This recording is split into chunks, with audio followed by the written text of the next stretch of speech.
Welcome back, Western Slope. It is 5:16 on this fantastic Friday morning. I'm Josephine Sage. Let's jump into the forecast for today. If we want to take a look at America's Mattress live tower cam, again, still dark outside, and that's going to continue with us at least until around 7:20. But as of yesterday, we have gained 15 minutes of daylight compared to before December 21st. So our days are going to keep getting longer, and our sunrise is going to come up earlier and earlier as we continue on into 2023. Now, our weather headlines, folks, we've got warmer than average temperatures expected for today, up to 20 degrees in some areas, more than what we're typically used to. We've got cooler morning and nighttime temperatures. So right now we are below that sub-freezing point, but we're still above our seasonal average, and we've got storms moving in throughout the weekend, and they're going to continue with us even into the early work week.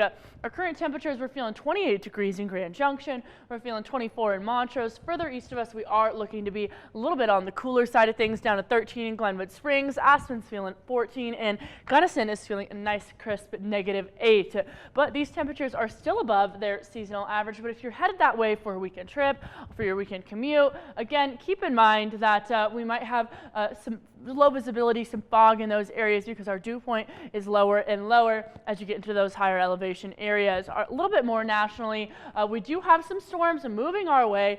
There's some hanging out in northern California as well as those upper states, Oregon, Washington, and along the coast we're in those 50s and 60s as another round of storms is headed on in from the Pacific, soon to move across Utah and Nevada to hit us here on the Western Slope in just about 48 hours. Now our almanac is going to show us we're rocking at 44 degrees on the high end instead of our typical 37, and on the low end we're looking at 28 instead of our typical 17. So definitely on the warmer side of things. But our overall setup for today, folks, we're looking at this jet stream mostly hanging along offshore. In the afternoon hours, it's going to move further north, giving some heavier rain and snow, and in those evening hours it's going to give some widespread precipitation along those states a little bit north of Nevada and Utah. And looking into Saturday, in these morning hours tomorrow, the system is going to move on into the west coast, increasing that rain, increasing that snowfall. The afternoon hours, it's going to move across Utah and give some more heavy rain and snow there. And the evening hours, the chances are spread